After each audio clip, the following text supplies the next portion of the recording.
Good morning, students. In today's class, we are going to learn about concentration of ore by magnetic separation and leaching. Let's see about magnetic separation. This method is applicable to ferromagnetic ores and it's based on the difference in the magnetic properties of the ore and the impurities. This method of concentration of an ore used when the ore is magnetic but the gangue is non-magnetic. Example, iron ore. The ore is non-magnetic but the gangue is magnetic. Example, iron 3 oxide ore is gangue in bauxite. This is an apparatus used in magnetic separation. It's made up of magnetic roller is connected by moving belt. The crushed ore is poured onto an electromagnetic separator consisting of a belt moving over two rollers, of which one is magnetic.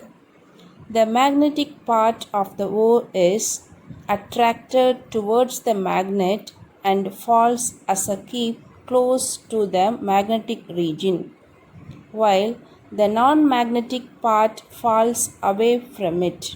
Example, tin stone can be separated from the wolframic impurities, which is magnetic. Similarly, chromite pyrolusite ores can be separated from non-magnetic impurities. Next, we are going to see about leaching method. Leaching is nothing but washing. Wash the ore with the use of suitable solvent. While washing, the metal present in the ore convert as a soluble salt or complex, while the impurities are insoluble and they are settled down. With the use of this example, you can understand the leaching process clearly.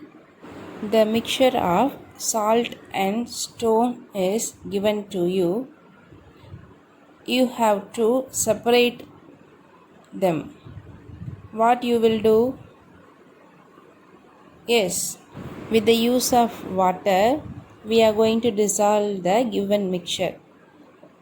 What you will observe from that, salt is completely dissolved in water and form new solution, but stone is not dissolved in water and they are settled down.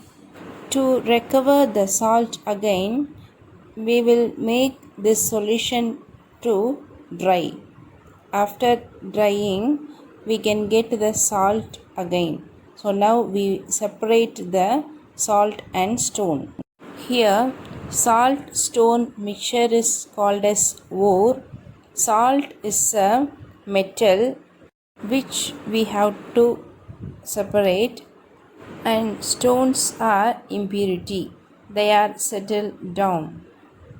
Now I hope you understood the meaning of leaching process. The condition for leaching process is, in ore, the metal should be soluble in solvent and the impurities should be insoluble in solvent. The leaching process is further classified as cyanide leaching, ammonia leaching, alkali leaching, acid leaching. Cyanide leaching. Let us consider the concentration of gold ore as an example. The crushed gold ore is mixed with sodium cyanide in the presence of air and water. Its form gold cyanide complex. Gold molecular formula Au, cyanide molecular formula Cn, air O2, water H2O. Its form gold cyanide complex as 4AuCN twice. From this complex, we have to take the gold alone. To recover the gold from gold cyanide complex, we are going to use zinc. This recovery process is called as cementation. So here what will happen? this AU is replaced by EZ10. So we'll get a product as EZ10CN4 plus 2AU.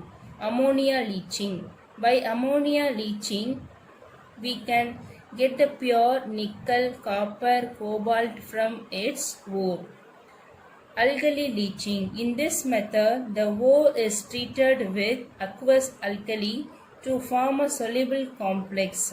For example, bauxite, an important ore of aluminium, is heated with solution of sodium hydroxide. It gives sodium meta-aluminate, leaving behind the impurities iron oxide and titanium oxide. The hard solution is cooled and diluted. This solution is neutralized by passing CO gas to the form hydrated Al2O3 as precipitate. Hydrated Al2O3 as precipitate.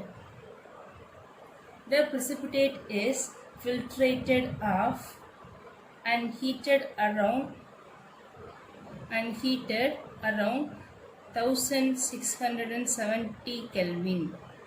After heating, we will get pure alumina.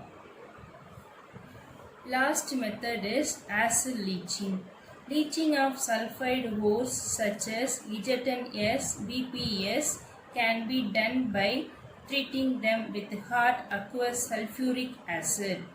EZ10S plus H2SO4 plus O2 gives EZ10SO4 2S plus H2O. In this process, the insoluble sulfide is converted to soluble sulfate and elemental sulfur.